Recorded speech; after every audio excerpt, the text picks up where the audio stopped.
नमस्कार, मैं हूं नीलू। तो कल ईरान से एक अच्छी खबर नहीं आई, वहां के लोगों के लिए, आवाम के लिए, सेना के लिए।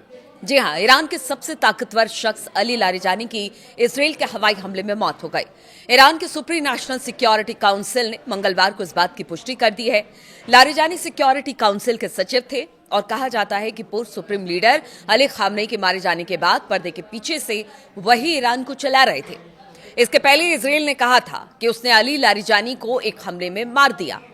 क्योंकि एएफपी की रिपोर्ट की माने तो ईरान के नेशनल सिक्योरिटी काउंसिल ने बताया कि हमले में लारिजानी के साथ उनके बेटे और बॉडीगार्ड्स भी मारे गए हैं। काउंसिल ने लारिजानी को शहीद बताया और कहा कि उन्होंने आजीवन इस्लामिक गणराज्य की सेवा की। एक बयान में कहा गया कि शहीदों की पवित्र आत्माओं ने अल्लाह के नेक सेवक शहीद डॉक्टर अली लारिजानी की पवित्र आत्मा को गले लगा दिया।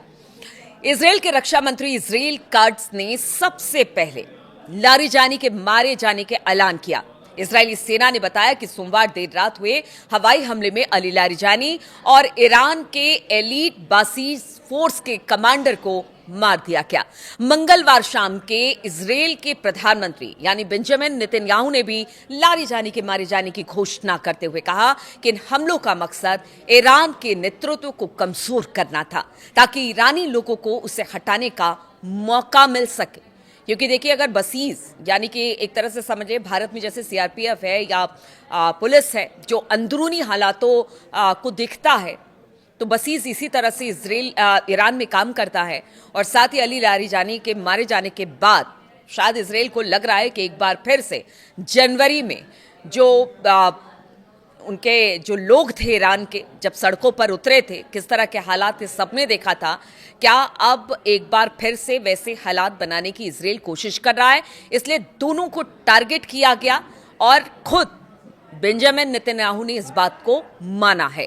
उनका कहना है कि एक बार फिर से हो सकता है जिस रिजीम चेंज की बात ईरान में की जा रही है और वहां पर जिस तरह से लोग सड़कों पर जनवरी के महीने में उतरे थे, एक बार फिर से वक्त आ गया है कि अब लोग अगर इस रिजीम को हटाना चाहते हैं ईरान से तो आप सड़कों पर उतरिए और बार बार, चाहे वो डोनाल्ड ट्रंप हो या इजराइल हो, दोनों इसी तरह की बातें कर रहा है। और अब जब लारिजानी की मौत हो गई है तो उसके बाद भी इसी तरह के बयान इजराइल की तरफ से आ रहे हैं।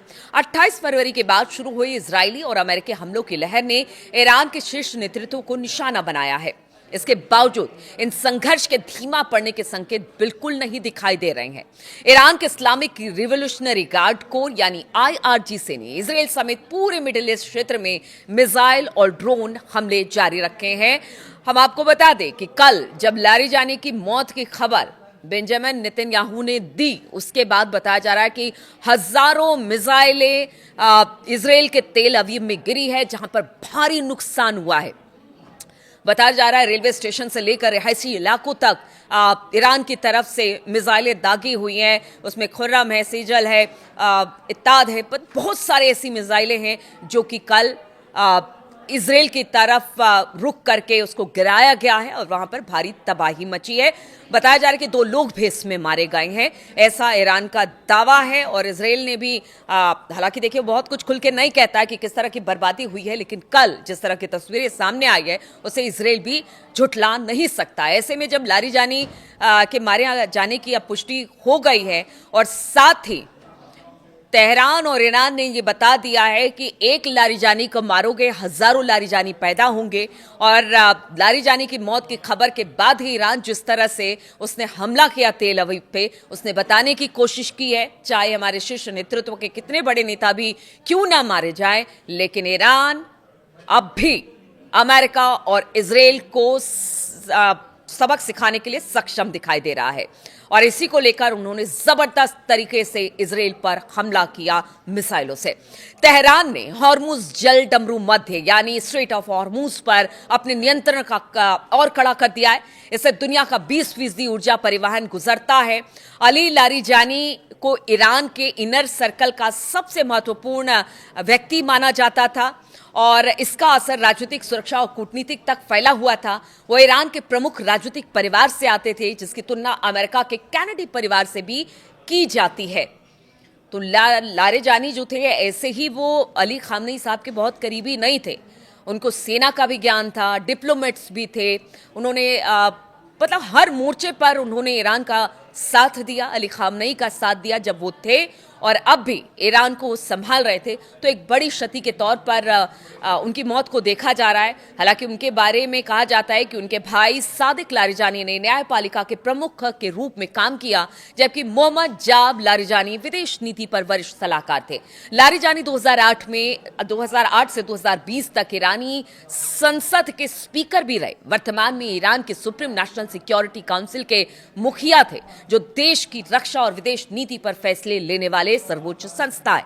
कहा जाता है कि अली खामनेई की मौत के बाद पर्दे के पीछे से देश को वो लगातार चला रहे थे। ईरान के मुज्तबा खामनेई को नया सुप्रीम लीडर बनाया गया, लेकिन उन्हें अब तक देखा नहीं गया है, और इस बात का दावा कई बार इसराइल और अमेरिका भी कर चुका है कि वो मारे जा चुके हैं, या गंभीर रूप से घायल है, या कोमा में है। तो अली लारिजानी ही चीजें संभाल रहे थे। इसराइल और अमेरिकी खुफिया एजेंसियों का मानना है कि मुस्तबा घायल है और लारिजानी के मारे जाने के बाद अब ईरान कमजोर हुआ है, लेकिन ये दावा तो लगातार होता रहा है।